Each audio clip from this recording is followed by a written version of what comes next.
Standard 11 માં chapter number 6 માં આગળ વધીએ તો છેલ્લે આપણે યાંત્રિક ઊર્જાનું સંરક્ષણ કર્યું. ત્રણ પ્રકારની ટોટલ ઊર્જા આવી છે: યાંત્રિક ઊર્જા, ગતિ ઊર્જા અને સ્થિતિ ઊર્જા. આ ત્રણેય પ્રકારની જે ઊર્જા છે આપણી પાસે, તેને આધારિત હવે થોડાક એક્ઝામ્પલ લઈએ. એક્ઝામ્પલ ની અંદર છે સૌપ્રથમ પહેલા ઉદાહરણ નંબર 1 છે.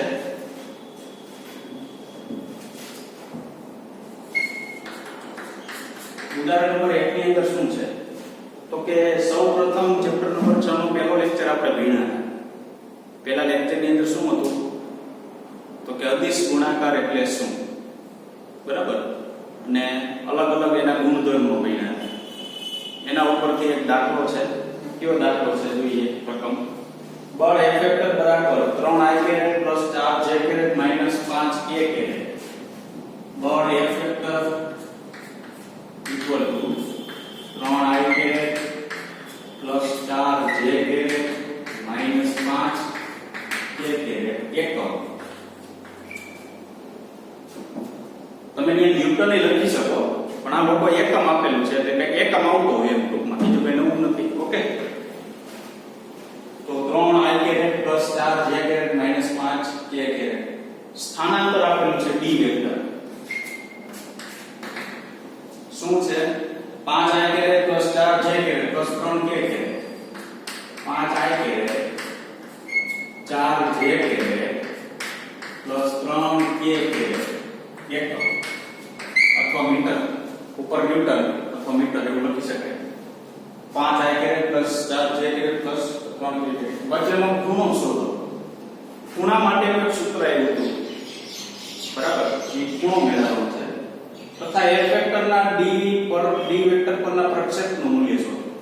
પ્રક્ષેપ વાળું તમને છેલ્લે ત્રણ આકૃતિ દોરાઈ દીધી.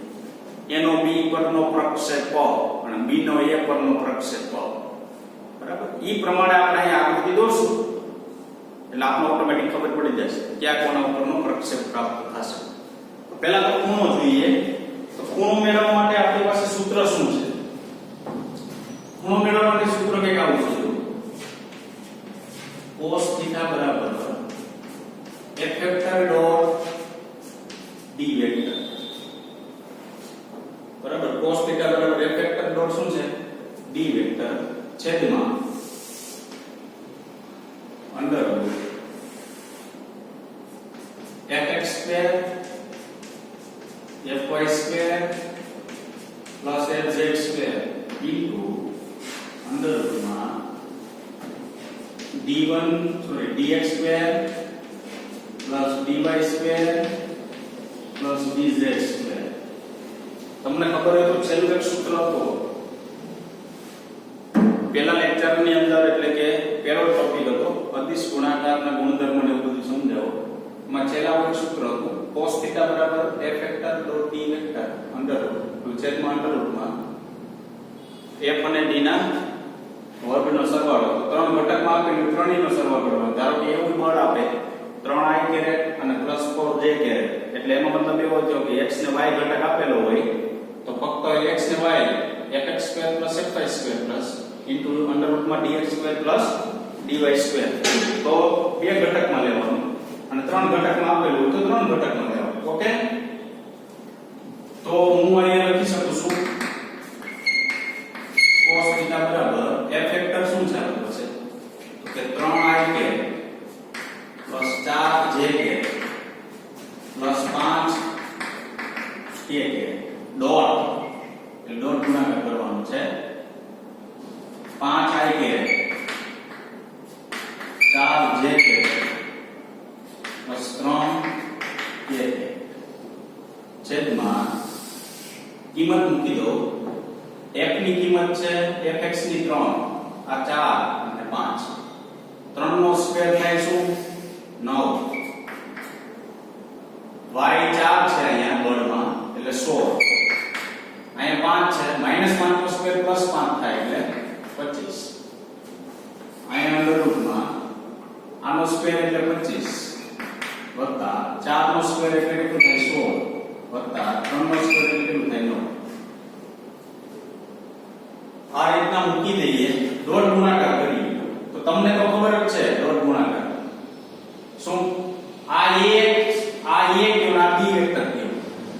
આવું આવતું હતું x dx ખબર હોય plus ay dy plus az dz આ કોનું પરિણામ મળતું હતું તમને તો કે a vector dot b vector નું પરિણામ આવું મળતું બરાબર તો હવે હું આ ડાયરેક્ટ કરું છું નહીંતર તો સ્ટેપ આખું i j કેરેટ વાળું કરું છું તો બહુ મોટું થઈ જશે તો હવે તમને ખબર છે નિયમ શું છે ગુણધર્મ તો કે i caret dot i caret હોય તો જ 1 થાય j caret dot j caret હોય તો જ 1 થાય k caret dot k caret હોય તો જ શું થાય 1 થાય i ડોટ j હોય તો 0 તો આપણે કાઈ નહીં કરવાનું i વાળા ગુણી નાખવાના એટલે i x q આ bx a y dy az dz તો i ડોટ i થશે બરાબર બાકી આની સાથે i ડોટ j તો e 0 i ડોટ k તો e 0 તો શું કરવાનું તમારે ડોટ ગુણાકારમાં તો યાદ રાખવાનું x સાથે x જ ગુણવાનું y સાથે શું ગુણવાનું y ચલો 5 તેરી 15 આ 15 તો લઈ આવવાના i ડોટ i એટલે 1 e માં લખતો નથી આ પ્લસ 4 ગુણ્યા 4 એટલે 100 j ડોટ j હું લખતો નથી બરાબર સોરી આ માઈનસ છે આ માઈનસ 5 તેરી 15 આ એટલે 15 k ડોટ k 1 ચાલો અંડર રૂટ 50 અંડર રૂટ 50 આનો રિઝલ્ટ એવો આવશે જો 9 + 16 25 25 50 અહીં એમ જ 25 25 50 તો અહીં 15 15 કેન્સલ થઈ જાય 16 ના છેદમાં ખાલી 50 વધે જો અંડર રૂટ 50 ગુણ્યા અંડર રૂટ 50 એટલે ખાલી 50 વધે સોરી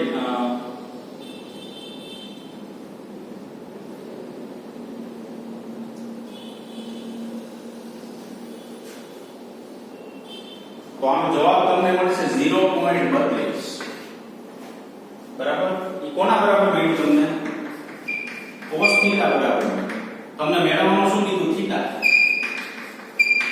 cos ઇન્વર્સ 0 કેટલા લખાય 32 તો જવાબ છે ઓકે તો આ પહેલો જવાબ મળી ગયો આપણે ખૂણો મેળવવાનું કીધું તો f વેક્ટર અને d વેક્ટર વચ્ચેનો ખૂણો હવે તમે cos sin માં જોવામાં આવે ને તો આ ખૂણો મેળવી શકો પણ જવાબ જે છે ને એ અહીં સુધી આપણે સીમિત આપ્યો છે બરાબર દાખલો જે છે આ રીતના ગણો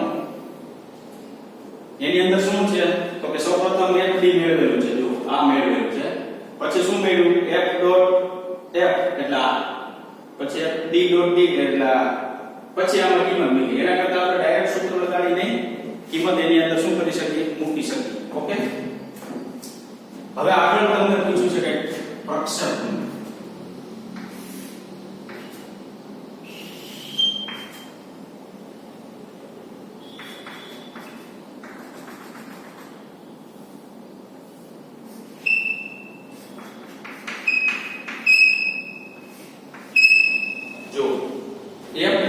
d પરનો પ્રક્ષેપ આ f નો d પરનો પ્રક્ષેપ જેના ઉપરનો પ્રક્ષેપ ને અહીંયા લંબ દોરો મેળવી આ f છે એનો d ઉપરનો પ્રક્ષેપ હતો જે નો કે નહીં પરિણામી થાય તો આ પરિણામી કયું તો આ ઘટક કયો આવે ખૂણાની પાસે બાજુ f cos θ આવે ત્યારે એવો તો હું અહીં લખી શકું f વેક્ટર નો d પરનો પ્રક્ષેપ બરાબર f cos θ એવું થાય તો બળ કેટલું છે મારી પાસે ખાલી એક કેટલું મળે જો તો પરિણામ લેવું તો √50 મળશે આ એક જ છે ખાલી જો શું કામ એને તો કે આ અંદર સ્ક્વેર છે પણ એનું હું અંડર કાઢું સ્ક્વેર નું તો પાછું મળે શું મને તો એક ખરેખર મળશે કેટલું ખાલી √50 મળશે આ છે √50 અને cos θ શું છે cos θ કીધું છે થીટા ખાલી નહીં અહીં cos θ ની કિંમત મૂકવાની છે cos θ ની કિંમત આપણે 32 મળે છે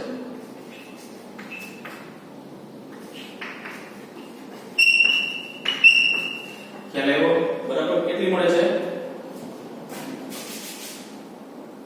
તો હવે તમારા સાદું જેવું કહેવાય √50 કેલ્ક્યુલેટરમાં કાઢી નાખવાના તો 7 ની કઈક આજુબાજુ આવશે 0 પોઈન્ટ કેટલા કરી નાખવાનો 32 એટલે તમે f વેક્ટર નો d પરનો શું મેળવી લીધો પ્રક્ષેપ એવું મેળવી લીધું કહી શકાય બરાબર તો આ થયું ઉદાહરણ નંબર 1 બરાબર તો આગળ જઈએ તો ઉદાહરણ નંબર છે 2.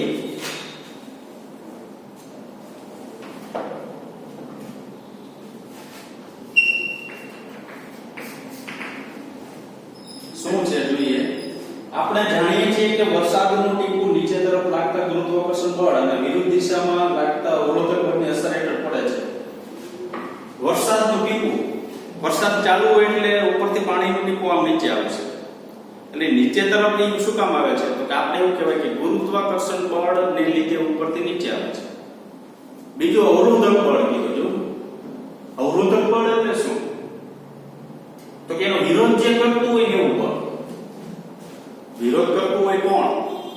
તો ધારો કે ચાલુ વરસાદે પવન આવતો હોય, બરાબર, તો ટીપું એક્ઝેક્ટ આમ સીધું નહીં પડે, આમ કેવું પડશે? ક્રોસમાં પડશે. શું કામ? તો કે એમાં એક પ્રકારનો અવરોધ ઉત્પન્ન થયો. અવરોધ ઉત્પન્ન થયો ને એટલે પાણીનું ટીપું સીધું પડવાનું એટલે કેવું પડે છે? આમ ક્રોસમાં પડે.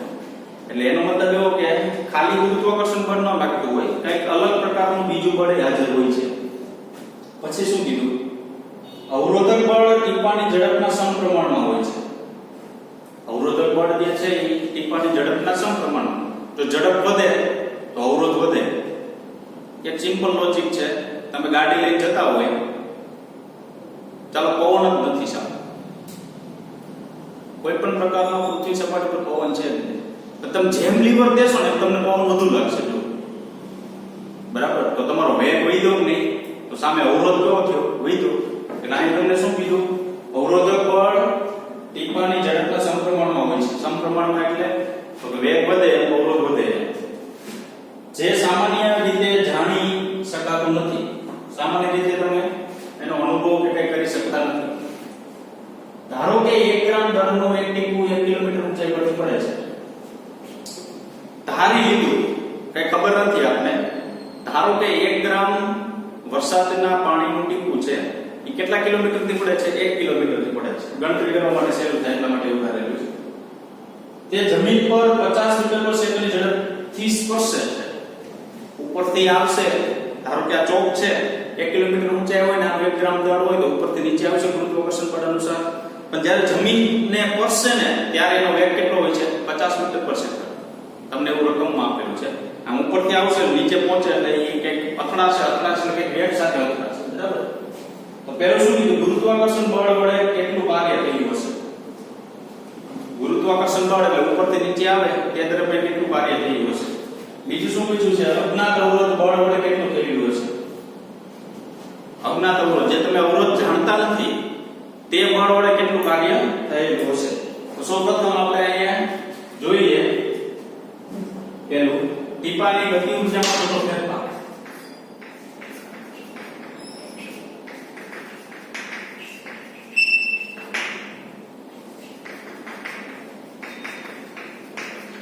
ડેલ્ટા T 1/2 mv² - 1/2 mv0 છે.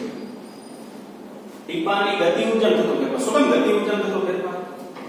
મેં તમને આગળ કીધું હતું, જો જ્યારે ટીપું અથવા કોઈ પથ્થર છે એ ટોચ ઉપરથી પડે ત્યારે એની પાસે ગતિ ઊર્જા ન હોય.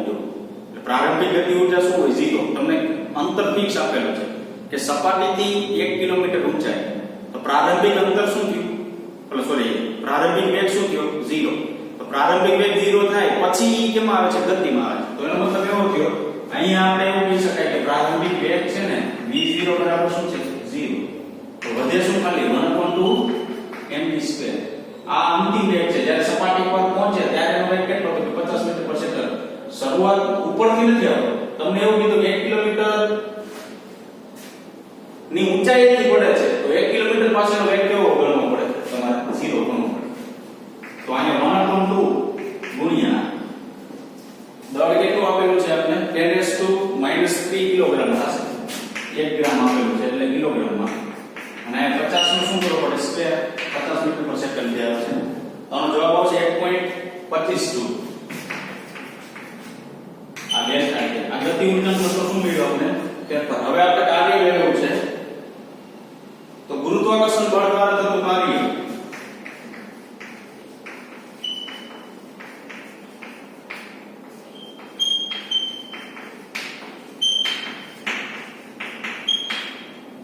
W g શું કામ ગુરુત્વાકર્ષણ બળ દ્વારા થતું કાર્ય Fd લીધું? તમને એમ કે આપણે તો માઈનસ લઈએ છીએ. નહીં, એમ ડાયરેક્ટ માઈનસ નહીં લઈ લેવાનું. બરાબર? ગુરુત્વાકર્ષણ હવે તમને સમજાવું. અગર એટલે થિયરી જોશે ને તો એ પ્રમાણે ડાયરેક્ટ એ માઈનસ કરતા છે. માઈનસ જ લેવો. તો કે આ પાણીનું ટીપું છે ને ત્યાં નીચે તરફ આવે છે. જો બરાબર, તો નીચે તરફ આવે એનું સ્થાનાંતર કેવું છે? નીચે તરફ. બળે કેવું લાગે ગુરુત્વાકર્ષણ પર પૃથ્વીના કેટલો હતો એટલે ઈ નીચે તરફ. તો આ બે વચ્ચેનો ખૂણો જોવો છે કેટલો છે? 0. બળે નીચે તરફ છે અને પાણીનું ટીપું નીચે તરફ આવે છે એટલે સ્થાનાંતર એનું નીચે તરફ થયું અને બળે કેવું લાગે નીચે તરફ. બે વચ્ચેનો ખૂણો કેટલાનો થાય? 0. તો અહીંયા હું એવું લખી શકું FD cos θ. θ એટલે F અને D વચ્ચે ખૂણો 0. આમ તો લખાય. તો FD cos 0 વધુ શું થયું? FD. બરાબર? એક માઈનસ ડાયરેક્ટ લઈ લેતા ને ત્યાં. હવે આગળ જોઈએ. તો હવે આપણી પાસે ગુરુત્વાકર્ષણ બળ કીધું. તો ગુરુત્વાકર્ષણ બળ કીધું તો જો જાય F બરાબર તો શું લખવું પડે? mg. કારણ કે ગુરુત્વાકર્ષણ બળ કે ને એટલે ગુરુત્વ પ્રવેગ g અનુસાર ઉપરથી કેવો આવે એ નીચે તરફ આવશે. ખ્યાલ આવ્યો કે નહીં? બરાબર? તો mg આ શું છે? dm ના. તો m એટલે આપણી પાસે 10 કેટલું છે? 3. g આપણે ગુરુત્વ પ્રવેગ 10 લઈએ મીટર પર સેકન્ડ. ખરેખર 9.8 હોય છે. ગણતરી શેરી બને એટલે 10 લઈએ. સ્થાનાંતર કેટલું છે? ઉપરથી નીચે આવે તે તરફ. ટૂંકમાં ઊંચાઈ mgh લખી આપણે. બરાબર? એટલે આપણે ખ્યાલ વધારે આવે. h કેટલી ઊંચાઈથી મળે છે? તો 1 કિલોમીટર ઊંચાઈથી. કિલોમીટર છે મીટરમાં ફેરવો એટલે 10 રેસ ટુ મારા 3 કરવો પડે. તો -3 + 3 કેન્સલ. તો વધ્યું શું? 10 જૂલ. તો પહેલો પ્રશ્ન તમને જે પૂછ્યો તો એ શું પૂછ્યો તો? ગુરુત્વાકર્ષણ બળ દ્વારા થતું કાર્ય. જો આટલું પૂછ્યું છે તમને. આ તો આપણે હમણાં ઉપયોગ કરશું ને એટલે આ મેળવેલું છે. બરાબર? તમને કે આનો તો કોઈ ઉપયોગ નહીં, એ હમણાં આવશે. બરાબર? મેળવેલું છે શું કામ? તો બીજો ભાગ મેળવવા માટે આપણે ગતિ ઊર્જાના ફેરફારની જરૂર હતી એટલા માટે. ગુરુત્વાકર્ષણ બળ દ્વારા થતું કાર્ય કેટલું થયું? 10 જૂલ જેટલું થયું. બરાબર?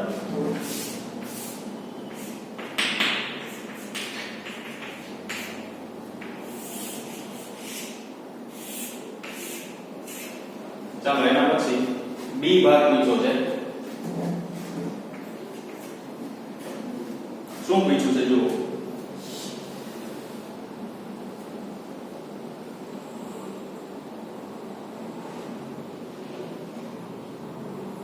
શું કીધું તમને? અજ્ઞાત અવરોધક બળ વડે થયેલું કાર્ય શું હશે? તો કાર્ય ઊર્જા પ્રમેય અનુસાર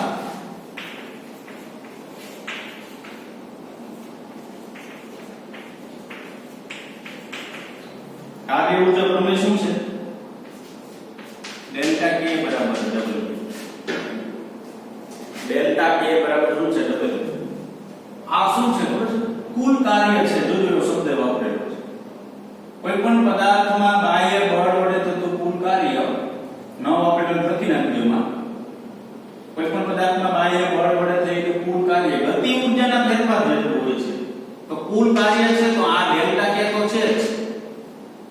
પણ વરસાદનું ટીપું ઉપરથી નીચે આવે છે તે દરમિયાન કુલ કાર્ય સ્વરૂપે કોણ ભાગ ભજવે છે? તો કે એક તો ભાગ ભજવે છે કોણ? Wg, ગુરુત્વાકર્ષણ બળ વડે થતું કાર્ય. અને બીજું કોણ ભજવે છે? Wr, અવરોધક બળ વડે થતું કાર્ય. તો કુલ કાર્ય કેટલું થાય? આ બેને સરવાળે છે. આ સમજો બરાબર. કાર્ય ઊર્જા પ્રમેયના અનુસાર આપણે ડેલ્ટા K બરાબર W લખી શકાય. W એટલે શું? તો કે કુલ કાર્ય. તો કુલ કાર્ય પાણીનું ટીપું, વરસાદનું જે પાણીના ટીપું છે એના પર કુલ કાર્ય કોણ કરે? તો કે એક કરે ગુરુત્વાકર્ષણ બળ અને એક કરે અવરોધક બળ. તો એક કરે ગુરુત્વાકર્ષણ બળ અને એક જો અવરોધક બળ કરતું હોય કુલ કાર્ય. બરાબર? કુલ કાર્ય સ્વરૂપે કોણ થાય? તો કે ગુરુત્વાકર્ષણ બળ અને અવરોધક બળનો સરવાળો એટલે કુલ કાર્ય થશે. એ ગતિ ઊર્જાના ફેરફાર જેટલું હોવું જોઈએ. શું કામ? તો કે સંરક્ષિત ક્ષેત્રમાં કાર્ય કરે. સંરક્ષિત ક્ષેત્રમાં કરેલું કાર્ય સ્થિતિ ઊર્જા સ્વરૂપે સંગ્રહિત થાય. પણ સ્થિતિ ઊર્જા તો આપણે અહીંથી લેવાની નથી. એટલે કુલ કાર્ય કેટલું થાય? W Wg plus Wr. તો હવે આપણે એવું કીધું શું મેળવવાનું છે તો કે અવરોધક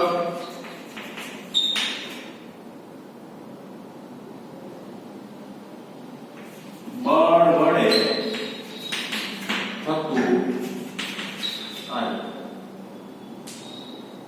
અવરોધક બળ વડે થતું કાર્ય જેને આપણે કહીશું Wr આવું છે. તો શું લખાય Wr બરાબર જુઓ G delta k minus Wg. Delta k એટલે અહીંયા મળી ગયું 1.25 માઈનસ પ્લસ આ 10 જૂલ મળ્યું 1.25 જૂલ મળ્યું તો માઈનસ 8.75 જૂલ. આ Wr માઈનસ શું કામ મળ્યા? કારણ કે હંમેશા યાદ રાખજો અવરોધક બળ વડે થતું કાર્ય અવરોધ કીધો ને આ કાર્ય ધન હોય આમ આવતું હોય તો ધન હોય ધારો કે એનો અવરોધ કરે એટલે એનો વિરોધ કરે એટલે એને વિરુદ્ધ દિશામાં બળ લગાડે એના દ્વારા થતું કાર્ય એટલે હંમેશા કેવું મળે માઈનસ જ મળે. બરાબર. કોઈ પદાર્થ ઉપરથી નીચે આવતું હોય પણ એનો વિરોધ કરો એટલે તમે એના અવરોધ બન્યા તો અવરોધ થાવ તો હંમેશા જે કાર્ય છે એની વિરુદ્ધ કાર્ય થવું જોઈએ. તો ગુરુત્વાકર્ષણ બળ દ્વારા થતું કાર્ય 10 જૂલ તો અવરોધક બળ વડે થતું કાર્ય કેટલું માઈનસ જૂલ.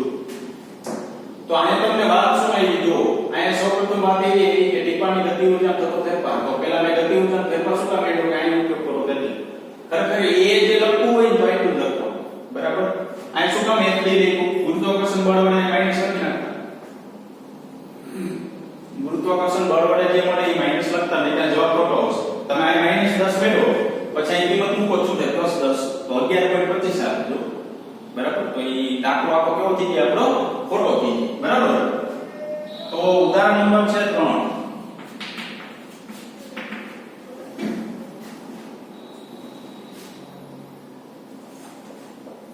એક સાયકલ સવાર 10 મીટર અંતર ખસડાઈને સ્થિર થાય છે. આ ઘટના દરમિયાન રસ્તા વડે સાયકલ પર લાગતું બળ 200 ન્યૂટન બળ ગતિની વિરુદ્ધ દિશામાં લાગે છે. એક સાયકલ સવાર છે ને ધારો કે બ્રેક મારી છે. બરાબર. તો બ્રેક મારી હોય એટલે એ 10 મીટર ખસડાવે. હા 10 મીટર બ્રેક મારી. હવે 10 મીટર ધારો કે બ્રેક મારે પછી કે રસ્તા વડે સાયકલ ઉપર લાગતો વિરુદ્ધ દિશામાં બળ. વિરુદ્ધ દિશામાં બળનો મતલબ એવો કે રસ્તો એના ઉપર વિરુદ્ધ દિશામાં બળ લગાડે ને તો સાયકલ ઊભી રહી જાય. કેટલા ન્યૂટન છે 200 ન્યૂટન છે. પછી આગળ શું મેં કીધું ગતિની વિરુદ્ધ દિશામાં લાગે છે. જો ગતિ આમ હોય તો બ્રેક મારો તો વિરુદ્ધ દિશામાં બળ લાગે કે નહીં એટલે એક્શન કેટલા પૂર્ણ થાય 80 નો. યાદ રાખજો મેં તમને એક ઉદાહરણ આપ્યું હતું કે ફોર વ્હીલ લઈને તમે જતા હોય અચાનક તમે બ્રેક મારો તો બે જે બળ છે એની દિશામાં તમે સ્થાનાંતર કરાવવાની કોશિશ કરો છો. બળની દિશા આમ થાય સ્થાનાંતર એની વિરુદ્ધ દિશામાં. બળ આમ હોય સ્થાનાંતર આમ તો બે વચ્ચે પૂર્ણ એક્શન કેટલો થાય 80 નો. ત્યારે તમને બળ આપ્યું છે 200 ન્યૂટન. તો પેલો શું પ્રશ્ન પૂછ્યો છે રસ્તા વડે સાયકલ પર કેટલું કાર્ય થયું હશે. પહેલું રસ્તા વડે સાયકલ પર કેટલું રસ્તા વડે સાયકલ પર થયેલું કાર્ય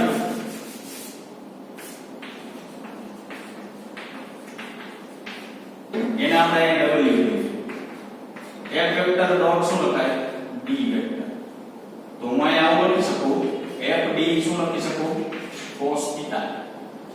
પણ રસ્તા વડે સાયકલ પર કાર્ય પણ આ ચોખવટ કરી નાખી રસ્તા વડે સાયકલ પર કાર્ય વિરુદ્ધ દિશામાં થાય છે. જો તો જ બ્રેક લાગે ને ઘસડાઈને કીધું એને. બરાબર. નહીં તો લીવર હોય તો ઘસડાઈને થોડો એને ઊભો રહે. તો FD cos θ તો અહીંયા FD યાદ રાખવાનું cos એક્શન કેટલા લખવાના 80 cos એક્સપોનેન્શિયલ -1 એટલે -8 તમને કીધું કે ઘસડાય ત્યારે ઘસડાય એટલે તો કે સાયકલ ઉપર રસ્તા વડે એની વિરુદ્ધ દિશામાં જ્યારે બળ લાગશે ને ત્યારે કેટલા ગુણો થાય 180 નો. એ દરમિયાન બળ કેટલું ન્યૂટન મળે છે એવું કીધું 200 ન્યૂટન. અને કેટલો ઘસડાય છે 10 મીટર જેટલું. તો -2000 જૂલ જેટલું કાર્ય.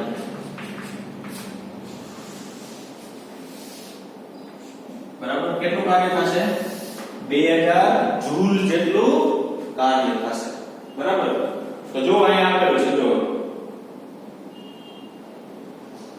બીજું શું બીજું સાયકલ વડે રસ્તા પર કેટલું કાર્ય થયું હશે ઓલું રસ્તા વડે સાયકલ પર કેટલું કાર્ય થયું હવે રસ્તા ઉપર કેટલું કાર્ય થયું હશે હવે એક વસ્તુ સિમ્પલ લોજિક છે જો રસ્તા વડે કઈ કાર્ય જ ન થાય શું કામ ગતિ કોણ કરે છે તો કે સાયકલ ગતિ કરે છે જો હવે જે ગતિ કરતું હોય ને એના વડે જ કાર્ય થાય જે ગતિ કરતું હોય ને યાદ રાખવાનું એના વડે શું થાય કાર્ય થાય તો અહીં તમે કીધું રસ્તા વડે સાયકલ પર થયેલું કાર્ય તો મળે તમને એમ કે સાયકલ વડે રસ્તા પર થયેલું કાર્ય શૂન્ય શું કામ તો કે રસ્તો ગતિ કરતો નથી યાદ રાખવાનું રસ્તો જે છે તે ગતિ કરતો નથી ગતિ કોણ કરે છે તો કે સાયકલ કરે છે તો સાયકલ વડે કાર્ય થાય રસ્તા વડે કઈ કાર્ય થાય નહીં તો જો જે આમાં તમને એમાં બી ભાગની અંદર આપેલું છે હું વાંચું શું આપેલું છે ન્યૂટનના ત્રીજા નિયમ મુજબ સાયકલ દ્વારા તેટલું જ અને વિરુદ્ધ દિશામાં બળ રસ્તા પર લાગે છે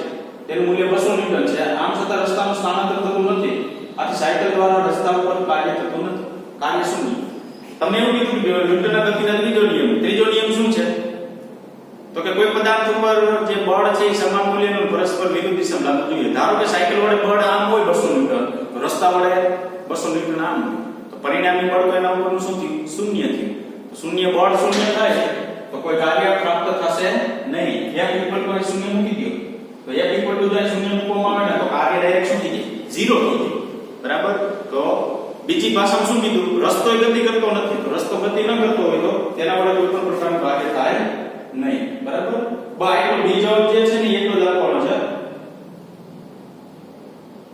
પછી તો નીચે ખાલી આપેલું છે કે પદાર્થ એ હોય બી હોય એ વડે આના ઉપર કાર્ય બી વડે આના ઉપર કાર્ય લેવું બરાબર એ કઈ લખવાની જરૂર નથી આ ઉદાહરણ નંબર કયું ત્રીજું બરાબર હવે આવે છે ઉદાહરણ નંબર 4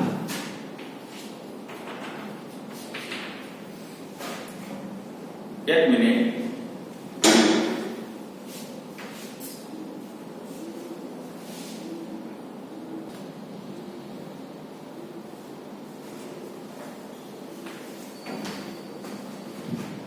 ચાલો ઉદાહરણ નંબર 4 માં આગળ વધીએ શું છે જોઈએ રકમ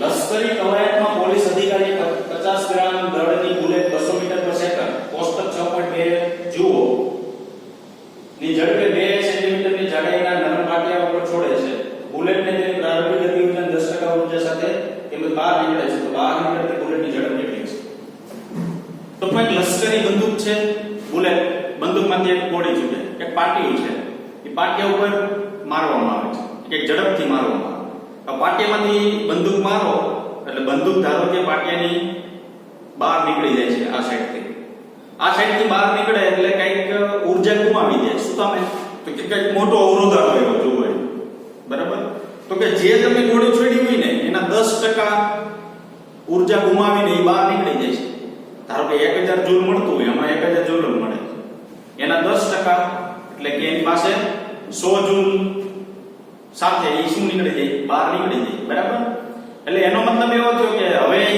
અહીંથી તમે છોડો ત્યારે વેગ આપેલો છે હવે બહાર નીકળે ને ત્યારે એનો વેગ કેટલો તે તમારે મેળવવાનું છે તો સૌપ્રથમ આની અંદર શું આપણે આપેલું છે તો આપણે આવું લખી શકાય પ્રારંભિક ગતિ ઊર્જા અને અંતિમ ગતિ ઊર્જા પ્રારંભિક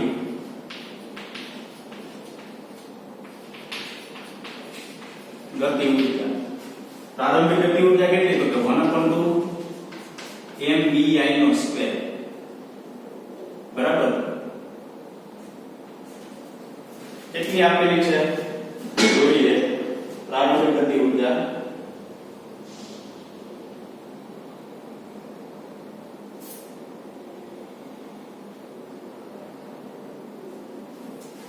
એક મિનિટ જો કોષ્ટક જુઓ તમે 6.2 માં એમાં ત્રીજું બુલેટ એટલે ગોળી આપેલી છે એમાં છેલ્લે k કૌંસમાં જૂલ એવું આપેલું છે જો તમને એવું કીધું કોષ્ટક 6.2 જુઓ બરાબર બાકી આ દાખલો પૂછાય ને તો કોષ્ટક 6.2 જુઓ એવું ન આપે એની અંદર તમને પ્રારંભિક ગતિ ઊર્જા આપી જ દે તો પ્રારંભિક ગતિ ઊર્જા એમાં કેટલી આપેલી 10³ જૂલ એવું આપેલું 10³ જૂલ એટલે 1000 જૂલ વળી પાછું તમને પ્રશ્ન એ થાય કે 1000 એમાં ક્યાંથી 1000 ક્યાંથી નથી એમાં એ કોષ્ટક 6.2 માંથી એમાં ત્રીજું બુલેટ લખેલું છે ગોળી એની સામે છેલ્લું ઊભો પટ્ટો જુઓ, એમાં k કૌંસમાં જૂલ એવું લખેલું છે, એટલે ગતિ ઉર્જા આપેલી છે. કેટલા જૂલ છે? 1000 જૂલ એવું આપેલું છે. બરાબર. આગળ જઈએ તો અંતિમ ગતિ ઉર્જા 1/2 mvf². અંતિમ ગતિ ઉર્જા 1/2 mvf². હવે રકમ બરાબર વાંચો જુઓ. શું કીધું રકમ? પ્રારંભિક ગતિ ઉર્જાની 10% ઉર્જા સાથે તેમાંથી બહાર નીકળે છે. ચાલો આપણી પાસે પ્રારંભિક ગતિ ઉર્જા કેટલી છે? 1000. તો અંતિમ ગતિ ઉર્જા કેટલી થાય? 10% સાથે બહાર નીકળે છે. આની 10% એટલે 100 જૂલ. યાદ રાખજો બરાબર. ગોળી જે છે એ પાટિયામાં ખૂતે ત્યારે 1000 જૂલ સાથે ખૂતે છે અને બહાર નીકળે ને ત્યારે જેટલા જૂલ સાથે એન્ટર થઈ હોય ને એના 10% બહાર 10% સાથે જ બહાર નીકળે છે. એનો મતલબ એવો કે જેટલા જૂલ સાથે એન્ટર થઈ હોય ને બહાર વધે કેટલી? 10% જ વધે. બરાબર. સિમ્પલ છે. 100 જૂલ સાથે એન્ટર થઈ હોય બહાર નીકળતા 10 જૂલ વધે. તો અહીંયા 1000 જૂલ સાથે એન્ટર થાય છે તો ગંતિમ ગતિ ઉર્જા એટલે કે પાટિયાની બહાર નીકળે તો આના 10% એટલે કેટલું થાય?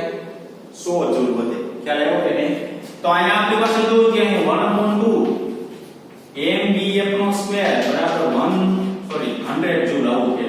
તો અંતિમ વેગ મેળવવાનો છે તો vm બરાબર √2 * 100 m આવડે. √2 આપણે √3 બરાબર.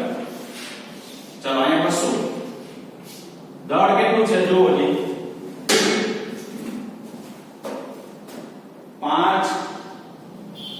50 ગ્રામ આપેલું છે. તો 50 ગ્રામ એટલે 5 × 50 × 10 - 3 ઘાત એવું લખાય. પણ 5 × 10 - કેટલી લખી શકાય? 2. તો અહીં ઝડપ કેટલી મળે છે? 63.2 મીટર/સેકન્ડ.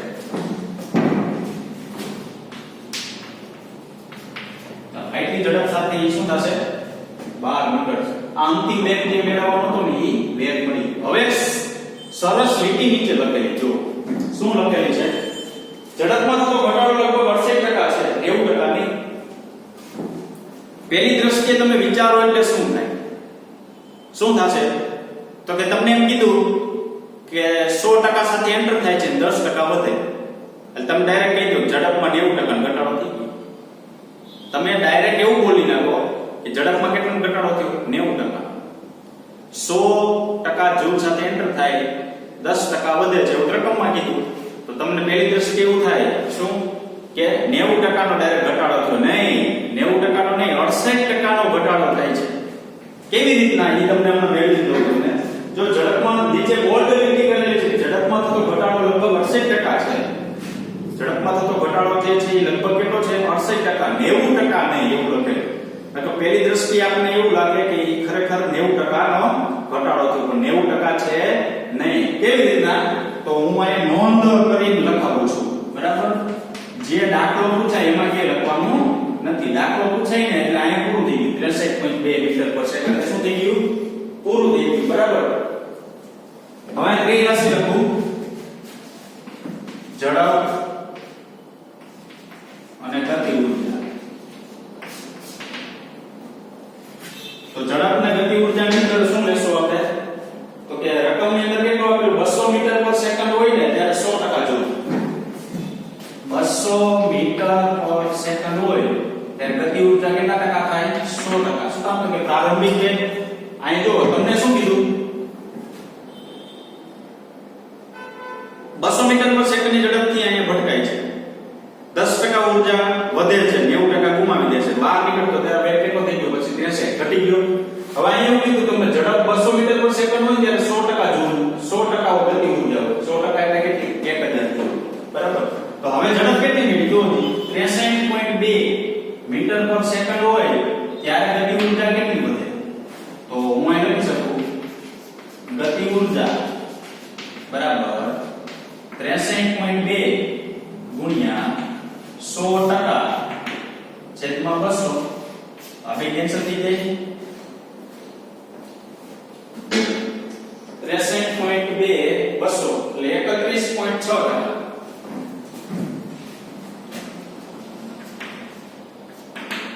એટલે એપ્રોક્સિમેટલી કેટલા લખાય 32%. બરાબર. હવે અહીંયા માં લખવું હોય તો ગુમાવેલ ગતિ ઊર્જા, જો આ જે છે ને એટલી ગુમાવે છે, જોજો યાદ રાખજો, એટલી શું કરે છે, ગુમાવે છે. કારણ કે રકમની અંદર એવું કીધું છે તમને, ઝડપમાં તો ઘટાડો લગભગ 68% છે. બરાબર. તો ગતિ ઊર્જા જે છે એ એટલી 32% જેટલી શું કરે, ગુમાવે છે. તો 100 માઈનસ 32%, ટોટલ કેટલી પડશે 68%. બરાબર. 68% જેટલી શું કરે છે, ગુમાવે છે. તમને એવું કીધું. તો વધે કેટલી ખરેખર 32%. તો ડાયરેક્ટ તમારે એવું નહીં કહી દેવાનું કે 90% જેટલી ગુમાવી છે. 90% નથી ગુમાવતું, કેટલા ટકા ગુમાવે છે 68%. ખાતરી રાશિ ઉપરથી નક્કી કરી છે. બરાબર. આ નોંધ છે. આ કે એક્ઝામ્પલ ની અંદર કે કોઈ વસ્તુ લખવાની નથી. એક્ઝામ્પલ જે તમને પૂછવામાં આવ્યો છે ને એ ખરેખર તમારો એક્ઝામ્પલ જો અહીંયા પૂરો થયો. બરાબર. તો આ વસ્તુ શું થઈ, ઉદાહરણ નંબર 1 થયું, 2 થયું, 3 થયું, 4 થયું. એક ઉદાહરણ આપણે ગણી નાખીએ છીએ. પણ એક વસ્તુ ધ્યાનમાં શું રાખજો, ધ્યાનમાં એ રાખવાનું છે કે આની મેં જો જે દાખલા તમને આમના કરતા અલગ લાગે એમાં થિયરી હોય, બધી હોય. બરાબર. આને જે ગણાવેલા છે ને એ દાખલા પ્રમાણે તમારે બુકમાં લખી નાખો. કારણ કે અત્યારે નહીં, છેલ્લે જેડબલઈ નીટની કે પરીક્ષા જે છે ને એમાં ફાસ્ટ રિવિઝન કરવા માટે આપણે આનો ઉપયોગ થશે. ખ્યાલ એવો. બરાબર. આ પ્રકારે દાખલાઓ ગણો. હવે આ દાખલો જે છે એ તમે તો લખી નાખ્યો હશે. બરાબર. લખી નાખજો અથવા પુશ કરી લખી નાખો. તો હું આ દાખલો બીજો જે છે, બીજો ત્રીજો છે પૂછ્યો એટલે વચ્ચે દાખલો સમાઈ જશે. બરાબર.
ઉદાહરણ નંબર 5 છે. 5 માં પહેલા હું આકૃતિ દોરી નાખું. ઓકે, પછી આપણે રકમ જોઈએ.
ઓકે, શું છે રકમની અંદર રેલવે પ્લેટફોર્મની ખરબચડી સપાટી પર એક બહેન પતરાની પેટી ઘસડે છે, તેની 10 મીટર અંતર સુધી 100 ન્યૂટન બળ લગાડે છે, ત્યારબાદ થાકની માત્રા વધતા તેમને લગાડેલ બળ રેખીય રીતે ઘટી 50 ન્યૂટન થાય છે. એક બેન છે ને એ રેલવે પ્લેટફોર્મ ઉપર જાય છે. હવે પતરાની એક પેટી છે એ આમ ખેંચી દે છે, પતરાની પેટી ખેંચી દે છે અને નીચે જે સપાટી છે ને ખરબચડી છે. હવે શું કીધું એને, આ ગ્રાફ જોઈએ, બળ વિરુદ્ધ અંતરનો ગ્રાફ આપ્યો. હવે એવું કીધું કે બેન છે ને 10 મીટર અંતર સુધી કોન્સ્ટન્ટ 100 ન્યૂટન બળ લગાડે. જો કોન્સ્ટન્ટ 100 ન્યૂટન એટલે આ સીધી લીટી આવે, આ 100 ન્યૂટન આ 50 ન્યૂટન, કેટલું બળ લગાડે છે? કોન્સ્ટન્ટ 100 ન્યૂટન લગાડે. પછી બેન જે છે એ થાકી જાય છે, એટલે થાકની માત્રા વધે છે. થાકની માત્રા વધે છે પછી શું કીધું તો કે થાકની માત્રા વધે એટલે જે બળ તમે લગાડતા હોય ને એ બળના મૂલ્યમાં ઘટાડો થાય.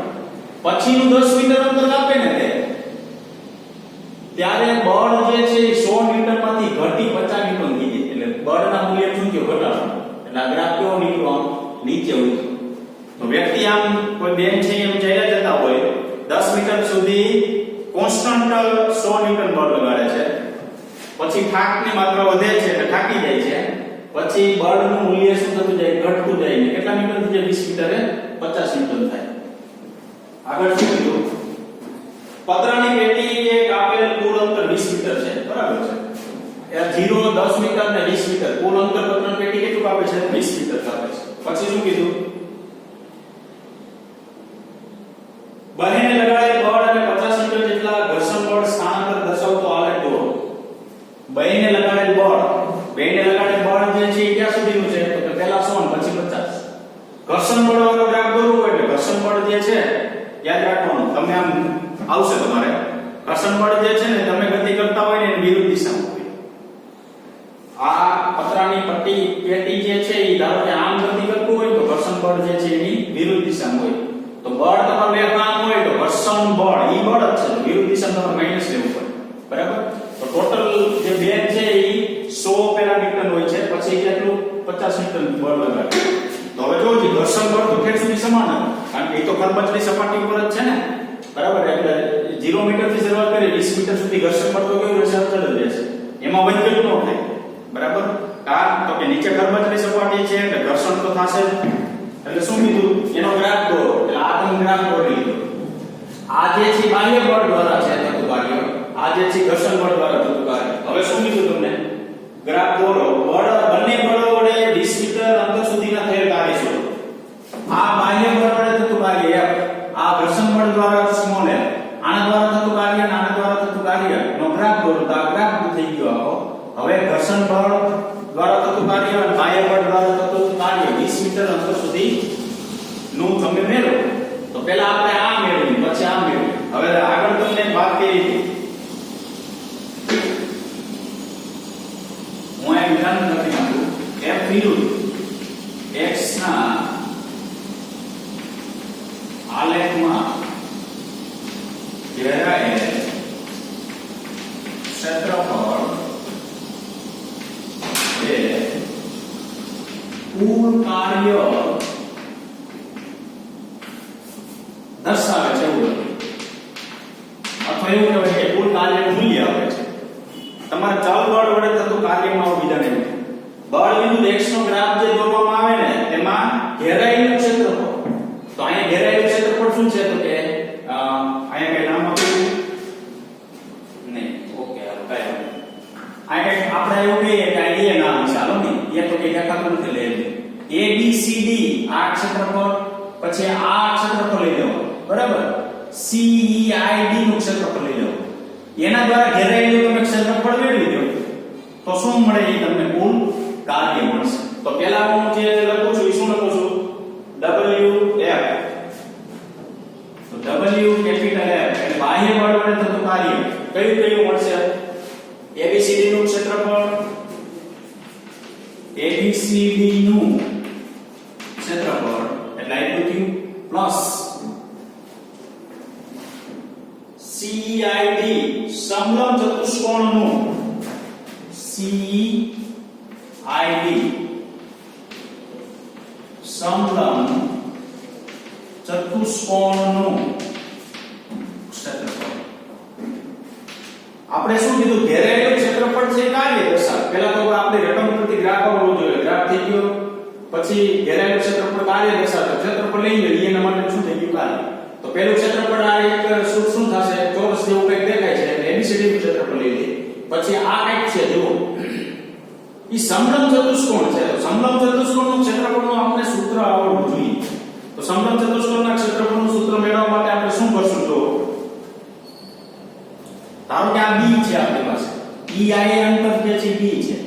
આ અંતર જે છે ને આપણી પાસે ધારો કે a છે અને બે વચ્ચેનું અંતર છે ને એ કેટલું છે h જેટલું છે. એક નાની બાજુનું અંતર b કીધું મોટું અંતર જે છે ને એ કેટલું કીધું h જેટલું કીધું બરાબર. તો હવે તો ABCD નું ક્ષેત્રફળ કેટલું થાય લંબાઈ ગુણ્યા પહોળાઈ. લંબાઈ ધારો કે 10 અને પહોળાઈ કેટલી તો કે 100. ચાલો એટલા પૂરું થઈ ગયું. આ પ્લસ આની બાદ 1/2 સૂત્ર એવું છે 1/2 a + b * h. સમલંબ ચતુષ્કોણનું ક્ષેત્રફળનું સૂત્ર શું થાય તો કે બે બાજુ નાની મોટી હોય એનો સરવાળો ગુણ્યા બે બાજુના વચ્ચેનું અંતર અને એનું કેવું મૂલ્ય અડધું મૂલ્ય. તો 1/2 a + b * h. આ યાદ રાખજો કદાચ તમને જો ભૂલાઈ ગયું હોય તો તમને આવડવું જોઈએ બરાબર. તો સમલંબ ચતુષ્કોણનું ક્ષેત્રફળનું સૂત્ર 1/2 a + b. a + b કોણ તો કે નાની મોટી બાજુનો સરવાળો બે વચ્ચેની બે બાજુનું વચ્ચેનું અંતર એટલે h 1/2. તો અહીં કિંમત મૂકો એટલે આ થાય 1000. અહીંયા 1/2 ચાલો a ની કિંમત મૂકો એટલે અહીંથી 9 સુધીનું અંતર એટલે 100.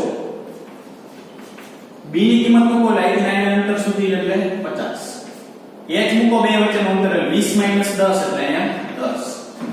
તો આ કેટલું થાય 150. 150 ગુણ્યા 10 એટલે 1500. 1500 ભાગ્યા 2 એટલે 750. આ 750 અને આ 1000. તો ટોટલ કેટલું થાય 1750. ચાલો બાહ્ય બળ દ્વારા થતું કાર્ય જે છે 1700 કેટલું મળશે આપણે 50 જૂલ જેટલું પ્રાપ્ત થશે. આગળ જઈએ ઘર્ષણ બળ દ્વારા થતું કાર્ય.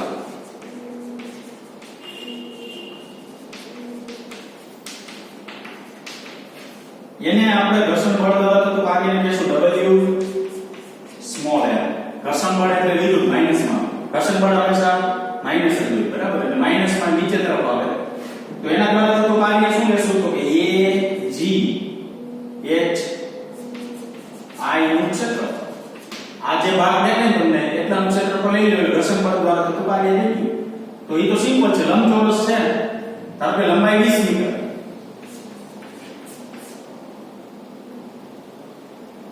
અને પહોળાઈ કેટલી છે ધારો કે -50 મીટર. ઘર્ષણ બળ દ્વારા થતું કાર્ય માઈનસ મળે કેટલું 5 * 10 - 1000 બરાબર. આ શું મળ્યું ઘર્ષણ બળ દ્વારા થતું કાર્ય. ખ્યાલ આવ્યો બરાબર. W બરાબર -1000 જૂલ. રકમ ઉપરથી તમારે આખું શું કરવાનું છે આકૃતિ દોરવાની છે. આકૃતિ દોરી અને એના ઉપરથી આયાત રાખવાનું ઘેરાયેલું ક્ષેત્રફળ કાર્ય દર્શાવે. ઘેરાયેલું ક્ષેત્રફળ લઈ લેવાનું. તો તમે જ્યારે MCQ ગણશો આપણા લેખાની અંદર એમાં ઘણા બધા આવા આપેલા છે. એમાં તમને ગ્રાફની અંદર તમારે શું કરવાનું બળ વિરુદ્ધ x નો ગ્રાફ હોય ને એટલે ક્ષેત્રફળ બધે અલગ અલગ લેતા જવાનું. પહેલા આનું લેવાનું ને બરાબર. આ રીત નહીં મળે. જો પહેલા આટલાનું મેળવી લો તમે પછી આટલાનું મેળવો 1/2 પાઈ ગુણ્યા 2 ઉપરથી તોય તમારે ચાલે બરાબર. તમને જેમ અનુકૂળ આવે અને સમલંબ ચતુષ્કોણ દેખાવાનો તો એટલે એ પ્રમાણે આપણે અહીંયા ગણતરી કરેલી છે બરાબર. તો ઉદાહરણ નંબર આ લેક્ચરની અંદર ઉદાહરણ નંબર 1 2 3 4 5 ઉદાહરણ ચાલ્યા બરાબર. તો 5 ઉદાહરણ જે છે એ અનુકૂળ આવે તો આ પ્રમાણે તમારે ગણતરી રાખવી કરવાની બરાબર. તો અહીંયા સુધી રાખીશું. Thank you very much.